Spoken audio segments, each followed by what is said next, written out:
피부과에서 제일 유명한 용어죠. 스티바 A 크림에 관한 궁금증을 오늘 속 시원하게 풀어드리도록 하겠습니다.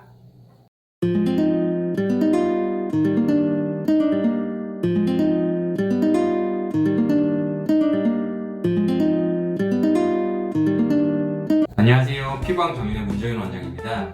자, 피부과에서 가장 유명한 용어죠. 오늘 스티바 A 크림에 관한 궁금증을 한번 풀어보려고 하는데요. 이제 많은 분들이 질문 주신 것 중에서 한 10가지 정도를 추려서 준비해봤습니다. 자, 그럼 시작해보도록 할까요? 미백이나 항산화 효과를 높이고자 이 레티놀이 들어있는 기능성 화장품을 스티바 A와 함께 사용하는 경우가 있는데요. 같이 쓰는 것은 기본적으로 추천드리진 않습니다.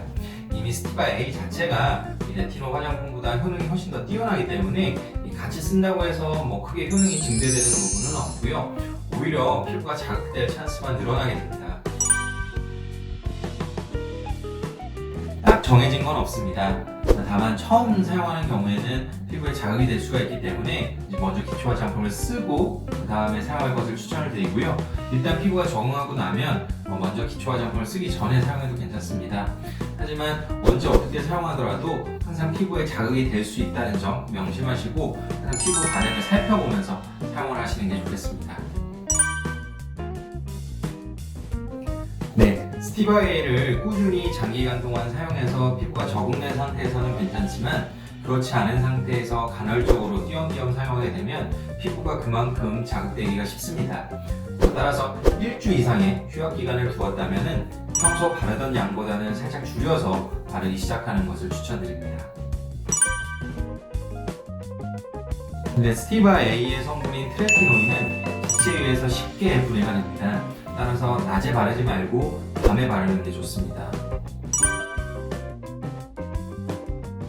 피부가 예민하거나 피부염을 가지고 있는 경우에는 이 스티바 A를 쓰지 않는 것이 좋습니다. 스티바 A가 피부염을 악화시킬 수 있기 때문인데요. 마찬가지로 일광 화상을 입은 사람의 경우에는 피부가 예민해져 있기 때문에 당분간 스티바 A 사용을 중단하시는 것이 좋습니다. 또 임산부도 사용할 수가 없습니다. 이 스티바 A 성분인 트레티노인은 임산부가 사용하게 되면 아주 드물지만 선천성 기형 가능성을 좀 높인다는 그런 보고가 있는데요. 따라서 임산부 사용해서는 안 되고요. 같은 이유로 수유부도 사용해서는 안 되겠습니다.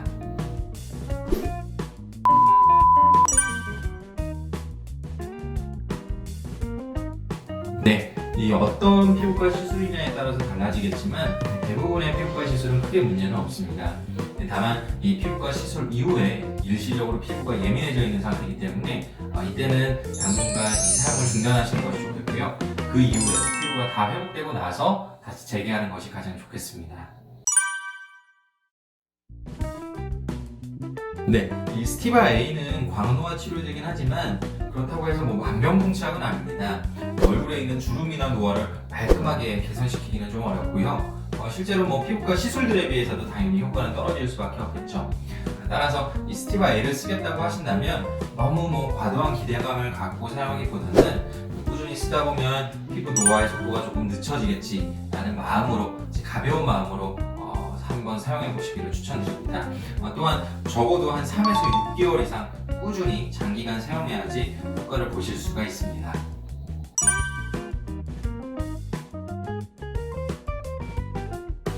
그 약품 정보에 보면은 만 12세 이상부터 사용 가능하다고 적혀 있는데요.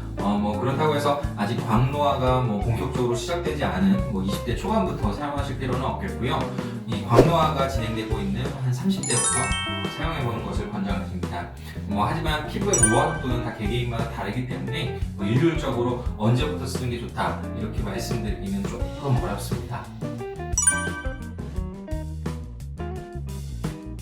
이 스티바 A는 0.01%, 0.02% 0.05% 이렇게 세 가지가 존재하는데요. 기본적으로 눈에 보이는 정도의 효과를 원한다면 0.02% 이상을 사용하는 것을 추천드립니다. 다만 이 자극이 심할 수가 있기 때문에 처음 쓸 때는 0.01%에서 시작하는 것이 좋고요. 피부가 적응되고 나면 이제 그 다음 단계로 올리는 게 좋겠습니다. 0.05% 같은 경우에는 이제 0.02에 비해서 효과가 증가되는 정도에 비해서 자극감이 커질 우려가 더 크기 때문에 항상 무리하지 않는 선에서 농도를 결정해서 사용하시는 것이 좋습니다. 개개인의 피부 상태에 따라서 이 스티바이의 사용법은 달라질 수밖에 없습니다. 자, 오늘 제가 설명드린 내용은 일반적인 사용법임을 반드시 명심하시고 자기한테 맞는 사용법을 찾는 것이 중요하겠습니다. 특히 사용하다가 혹시라도 어떤 불편함, 문제점이 발생한다면 반드시 처방해줄 의사 선생님과 상의를 해보실 것을 추천드립니다. 지금까지 피부왕 정은의 문정인 원장이었습니다. 감사합니다.